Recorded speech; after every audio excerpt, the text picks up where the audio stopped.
Assalamualaikum warahmatullahi wabarakatuh. Perkenalkan, nama saya Siti Lailatul Syifah dengan NIM akhir 005 dari Universitas Diponegoro, jurusan Teknologi Rekayasa Otomasi angkatan tahun 2023. Pada video kali ini, saya akan explain tentang motor. Baik, langsung saja kita mulai. Yang pertama yaitu konsep dasar motor dari fisika motor. Elektromagnetisme. Inti dari cara kerja motor adalah hubungan antara arus listrik dan medan magnet. Arus listrik, partikel bermuatan yang bergerak, menghasilkan medan magnet. Sebaliknya, kawat yang membawa arus dan berada dalam medan magnet eksternal akan mengalami gaya. Hubungan arus, medan magnet, dan torsi. Gaya yang dialami oleh kawat berarus dapat diatur untuk menghasilkan torsi atau gaya putar. Pada motor, kawat dililitkan menjadi kumparan. Saat arus dialirkan, kumparan ini akan berputar karena torsi yang dihasilkan. Torsi ini akan menjadi maksimum ketika medan magnet yang dilindungi oleh kumparan berada tegak lurus dengan medan magnet eksternal. Selanjutnya ada GGL balik. Ketika kumparan motor berputar, perubahan medan magnet yang melewatinya akan menginduksi tegangan balik yang dikenal sebagai gaya gerak listrik balik atau GGL balik. GGL balik ini menghasilkan arus yang berlawanan dengan arah arus motor. Selanjutnya yaitu motor bras. Struktur dan cara kerja. Untuk memastikan kumparan berputar terus-menerus lebih dari 180 derajat, motor menggunakan beberapa kumparan yang terhubung secara elektrik. Proses komutasi adalah mekanisme untuk mengalihkan aliran arus listrik ke kumparan-kumparan ini secara bergantian. Hal ini dicapai dengan menggunakan sikat yang bersentuhan dengan komutator strip konduktif yang terhubung ke setiap kumparan. Sikat dan komutator bekerja sama untuk mengarahkan arus ke kumparan yang tepat, sehingga motor selalu menghasilkan torsi positif yang mendorong putaran. Keuntungan, desain relatif sederhana dan mudah untuk mengontrol kecepatan putarannya. Kekurangan, kontak fisik antara sikat dan komutator menyebabkan keausan mekanis yang membatasi umur motor. Selain itu, gesekan ini dapat menghasilkan percikan listrik yang bisa menyebabkan interferensi elektromagnetik. Contoh aplikasi, contohnya yaitu termasuk main-mainan, mobil-mobilan, helikopter, remote control. Selanjutnya, peralatan rumah tangga, ada pengering rambut, blender, dan bor listrik nirkabel. Kemudian dari perangkat elektronik kecil seperti kipas USB atau motor pada printer dan disk drive. Selanjutnya yaitu pengendalian arah dan kecepatan.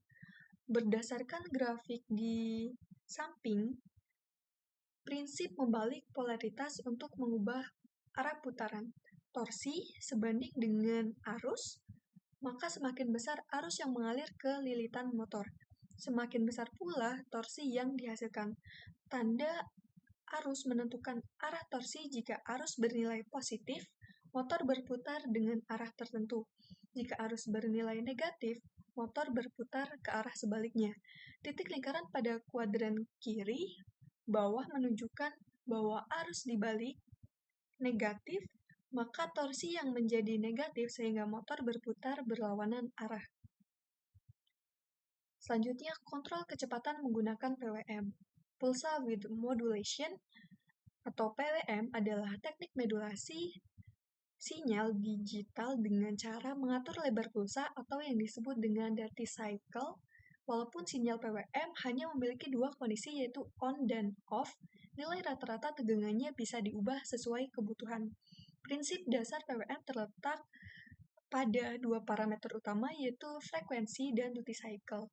Frekuensi menentukan seberapa cepat pulsa berulang, sedangkan duty cycle menunjukkan perbandingan antara waktu on terhadap periode total. Pada motor DC, PWM berfungsi untuk mengatur kecepatan dengan cara mengubah duty cycle. Semakin besar duty cycle, semakin cepat motor berputar. Sedangkan semakin kecil duty cycle, semakin lambat motor berputar. Selanjutnya itu simulasi H-bridge. Forward, arus mengalir dari tegangan positif, kemudian ke saklar kiri atas motor, kemudian ke motor, saklar kanan bawah, kemudian ke ground, arah arus ke motor, dari kiri ke kanan, motor berputar ke satu arah atau searah jarum jam. Selanjutnya ada reverse, arus mengalir dari tegangan positif, kemudian ke saklar kanan atas, ke motor, ke saklar kiri bawah, kemudian ke ground. Arah arus motor sama dengan dari kanan ke kiri. Motor berputar ke arah berlawanan atau berlawanan jarum jam. Selanjutnya kita akan membahas tentang kegagalan dan perawatan motor. Yang pertama yaitu keausan pada motor sikat. Ketika saat motor berputar lama-kelamaan sikat konduktor menyentuh pada not motor seperti gambar. Hal tersebut akan mengakibatkan aus atau perubahan bentuk sehingga tidak dapat menghantarkan listrik dengan handal. Dengan keausan pada sikat tersebut akan menyebabkan sikat yang awalnya digunakan untuk menahan kecepatan menjadi tidak bekerja maksimal. Selain keausan pada sikat juga bisa pada bagian lain seperti bandalan dan bagian bergerak lainnya. Kemudian ada overheating dan short. Kumparan kawat pada motor biasanya hanya terdapat dua bagian, yaitu konduktor dan insulasi non-konduktif yang sangat tipis. Saat arus melewati kumparan, akan mengalami pemanasan Joule, kehilangan energi resistif, panas pada kawat. Ketika suhu meningkat, resistansi lilitan naik yang meningkatkan pemanasan Joule, sehingga kita perlu mengamati perpindahan panas jika kawat sudah mencapai suhu tertentu. Biasanya ketika pada 150 derajat, insulasi akan meleleh dan kumparan akan terhubung pendek sehingga akan mengakibatkan short yang berawal dari panas berlebihan. Selanjutnya yaitu ada tips pemeliharaan dan proteksi dasar. Tips pemeliharanya yaitu dengan asumsi suhu dan kondisi normal tanpa adanya pendinginan tambahan sehingga hal ini dapat menjadi acuan agar arus yang mengalir ke motor tidak melebihi maksimal continuous serta terus-menerus atau hanya beberapa saat. Hal tersebut akan menahan suhu agar insulin tidak terbakar dan motor baik-baik saja. Proteksi dasar dengan menambahkan alat plat eksternal atau ground resistansi thermal akan berkurang karena dapat mencangkup perpindahan panas konduktif. Jika ingin mendorong lebih banyak arus tanpa panas berlebihan, kita dapat mengurangi resistansi.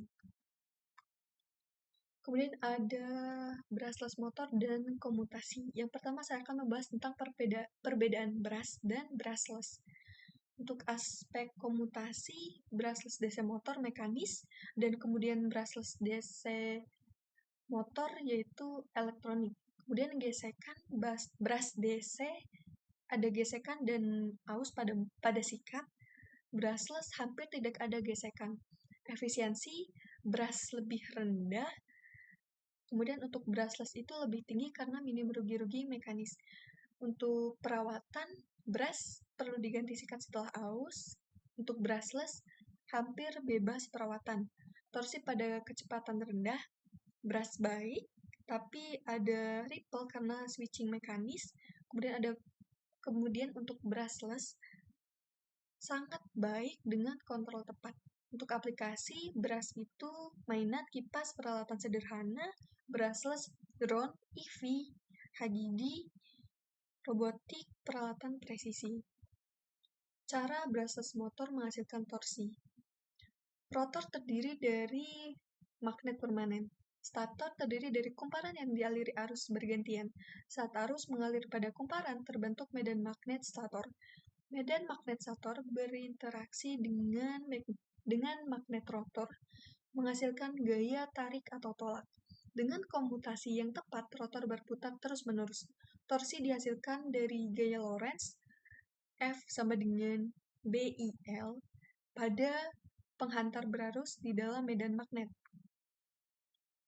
Kemudian, komutasi elektronik sensor versus sensorless.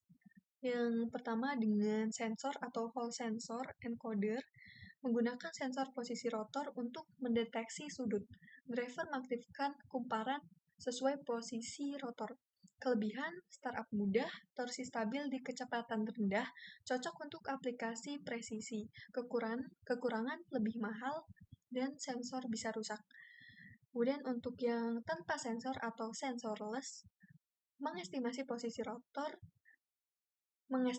posisi rotor dengan memantau back EMF, kemudian kelebihannya lebih murah, lebih ringkas, tahan lama. Kekurangan, sulit start dari kecepatan 0, torsi kurang stabil di kecepatan rendah, butuh algoritma lebih kompleks. Kemudian ada pengaruh teknik PWM terhadap performa dan efisiensi. PWM atau Pulsar Width Modulation digunakan untuk mengatur kecepatan dan torsi motor. Duty cycle besar, tegangan rata-rata tinggi, torsi besar, kecepatan tinggi. Duty cycle kecil, tegangan rata-rata rendah, torsi kecil, kecepatan rendah.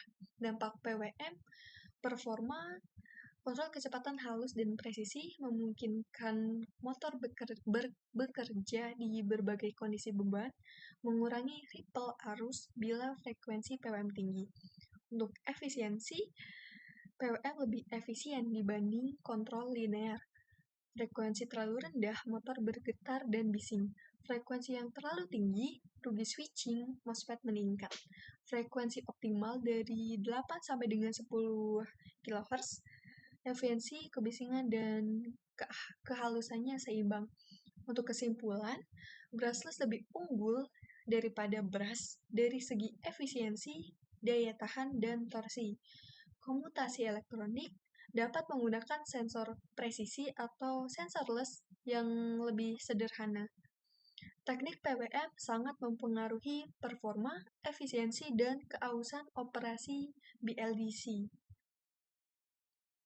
Selanjutnya yaitu kontrol listrik lanjutan. Ada transformasi Clair dan Park. Transformasi Clair menggambarkan perpindahan dari ABC menjadi alfa dan beta. Pada baris pertama, rumus menjelaskan pada 1 atau 0 menunjuk arah A, baris kedua ke arah B, dan baris ketiga ke arah C. Selain jika kita menjalankan satu amplitude itu terdapat menjalankan satu ampe itu terdapat pada baris kedua sesuai hukum Kirchhoff, masuk sama dengan keluar. Terdapat dua transformasi. Yang pertama adalah varian magnitude vektor. Rumus yang atas dan yang bawah adalah invarian daya yang berguna untuk menganalisis vektor. Transformasi Park.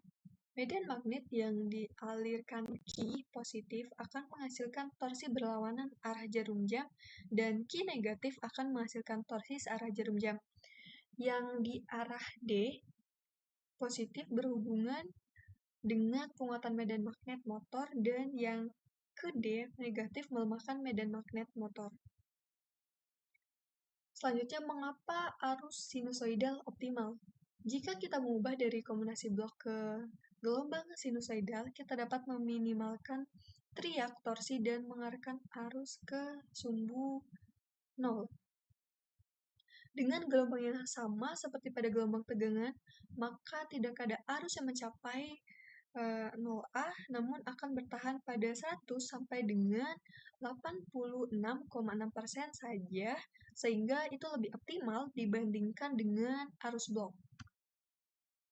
Selanjutnya itu ada konsep space vector modulation untuk kontrol presisi. Space vector modulation adalah sebuah teknik kontrol yang sangat efisien untuk mengendalikan inverter yang menggerakkan motor listrik seperti BLDC. SVM mengambil hasil dari transformasi Clark dan Park yang telah menyederhanakan 3 fase arus bolak-balik menjadi 2 sumbu, koordinat D sampai dengan Q. Space vector modulation menghasilkan sinyal PWM optimal untuk mengontrol inverter agar motor bekerja efisien. Dari nilai arus DC sampai dengan Q, ditentukan vektor referensi. Vektor ini disintesis dengan menggabungkan beberapa vektor tegangan dalam waktu singkat sehingga terlihat sebagai tegangan halus bagi motor. Proses tersebut menghasilkan sinyal PWM yang tepat untuk menggerakkan saklar inverter dan membuat putaran motor lebih mulus serta efisien. Efisiensi tinggi memanfaatkan tegangan DC pada inverter secara maksimal. Kualitas gelombang terbaik menghasilkan harmonis yang rendah, membuat putaran motor lebih halus dan senyap. Kontrol lebih presisi memungkinkan kontrol torsi dengan kecepatan motor yang sangat akurat. Kemudian datasheet feedback and regenerative braking, tegangan nominal atau rate voltage. Tegangan kerja standar jika diberi lebih rendah, motor akan kekurangan tenaga. Jika lebih tinggi, motor bisa cepat panas atau rusak. Arus nominal atau rate current. Informasi ini menentukan kapasitas power supply yang harus dipakai. Kalau arus kerja motor melebihi spesifikasi, maka driver atau IC pengendali bisa rusak. Kecepatan nominal atau rate speed (RPM) dicantumkan dalam datasheet untuk menunjukkan kecepatan poros saat diberi tegangan nominal dan beban tertentu. Torsi minimal dan maksimum. Torsi penting untuk menghitung kemampuan motor dalam menggerakkan beban. Datasheet biasanya menampilkan grafik torsi versus dengan kecepatan. Data keluaran atau power output, hasil kali torsi dengan kecepatan. Dari sini kita bisa tahu apakah motor mampu menggerakkan sistem sesuai kebutuhan, efisiensi, dan karakteristik mekanis. Kurva efisiensi membantu kita tahu di titik kerja mana motor paling optimal. Kemudian ada konsep feedback control, sistem membaca output melalui sensor, misalnya kecepatan motor, posisi, atau suhu. Output ini dibandingkan dengan nilai target set point. Jika ada error perbedaan target dengan realita, maka controller mengirimkan koreksi ke aktuator. PID control proporsional atau P, koreksi besar sesuai error, kelemahan tidak bisa hilangkan error kecil jangka panjang. Integral atau I, mengakumulasi error, mampu menghilangkan offset. Derivatif atau D, merespon perubahan error, mencegah overshoot dan membuat sistem lebih stabil. Kombinasi PID membuat sistem bisa lebih presisi, stabil, dan adaptif. Contoh di videonya diberikan analogi, kipas angin otomatis, sensor suhu baca ruangan, dibandingkan set point, motor kipas menyesuaikan kecepatan. Servo motor, sensor posisi potentiometer atau encoder memberi feedback ke controller agar sudut sesuai perintah. Prinsip kerja saat motor diperlambat atau deselerasi, motor berubah fungsi menjadi generator. Energi kinetik dari beban yang berputar tidak dibuang sebagai panas, melainkan dirubah menjadi energi listrik kembali. Aliran energi. Energi yang dihasilkan motor saat deselerasi dialirkan kembali ke baterai atau sistem penyimpanan. Kalau di sistem industri, bisa juga dikembalikan ke jaringan listrik atau gerdrai. Manfaat. Efisiensi energi.